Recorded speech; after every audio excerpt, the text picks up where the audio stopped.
Hey everybody, Cypher here, and I'm gonna bring you Stormstout Brewery from a Mistweaver's point of view. Now, there's been some changes to Mistweavers. They actually feel like they're in kind of a right spot right now. Their heals that needed to be buffed got buffed, and the mana cost got changed. So I'm not going every pull. And yeah, let's get right into it. Alright, this is kind of like a little event. You gotta fill that bar up by killing monkeys, because they're having a party, and once you end their party, the first boss is gonna come out. And basically what happened here is something went all crazy, and the brewery got taken over by a bunch of crazy things. These monkeys are one of them. So, you filled the bar, they're all running away, and here comes the first boss. His name is Ook-Ook. He doesn't do too much. If you get hit by these barrels rolling around, that's 50k damage. But you can actually hop on them, which you'll see me do shortly, and roll them towards the boss. It's going to do some damage to him, and it's going to also do a 15% debuff on him. It's going to increase the damage he takes by 15%. So, there you go. I actually got hit by his frontal spell, which was a noob mistake on my part. But yeah, he's going to do like a shockwave type thing. You have plenty of time to get out of that. He has a cast bar to it. And every so often he's going to increase his attack speed. That's when he throws those bananas. And yeah, as far as healing goes, it's pretty much similar to my last Mistweaver point of view video, where for AoE healing I'm using the same tactics. The only difference is I'm not building chi that much with jab, because jab's mana cost is pretty high. So the main way I'm building chi now is using the channeled heal. So there you see it. I'm doing like 50k with that barrel. And this is going to be one of the first two dungeons. So I mean, it's not really hitting hard, and I don't really think it's supposed to hit hard. If you can remember the first two instances for any expansion, they're pretty simple, pretty easy to get through, and then the difficulty usually ramps up after that. So this is about right on par for where it should be.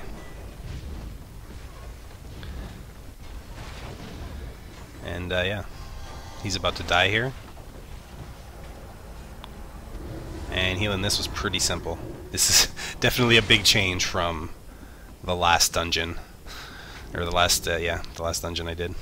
Dropped some agility leather. There was a feral druid, so I let him take it. And this is the second part.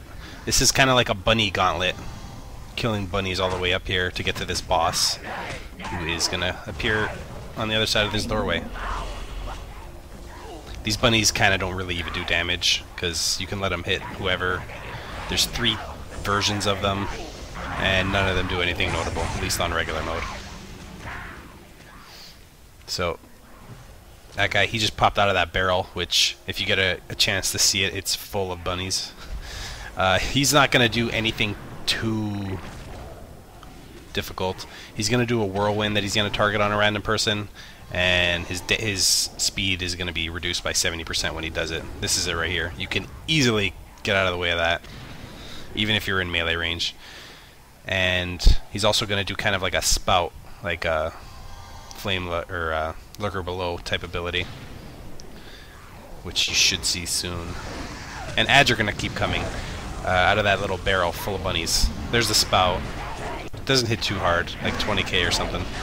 And there's 3 types of ads that come out.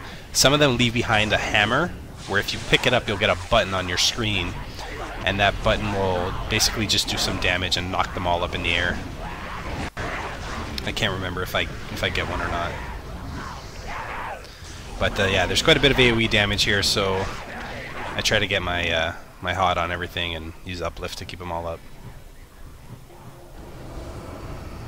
And for people asking if you can use Cherry Mana Tea, the mana regeneration tool, in combat, you can definitely do that. That's its main purpose. It's kind of a way that they're giving you to use to turn your chi into mana, although it takes quite a while to build up stacks for it. That's how you do that. And there's the button. That if I click that, it'll do a little hammer smash and knock everything up. And down he goes. Some plate tank embracers. And here is the last boss. This guy is a beer elemental, believe it or not. So that's kind of neat. And he's got a few abilities. He's gonna summon ads, and those definitely need to be DPS'd because otherwise they are going to heal him. He's also got another debuff that he puts on people.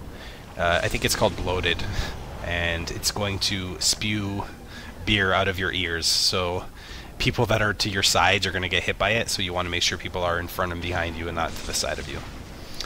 And then he's also going to fill the room up. When that happens, there's going to be a bubble on the all over the place. You can just click them, get in them, and then you can float around the room. And there's also a last boss of Nexus style debuff that you need to run to move. Except running doesn't move it all instantly, it removes it one at a time. So here's the bubble. I'm flying up in the air. Not too much damage going out. This brewmaster monk is taking quite a bit when he's getting focused, but otherwise nothing really difficult here. And yeah, this guy makes some pretty crazy noises if you can hear it. I don't know if it's creepy or girly, but definitely weird sounding.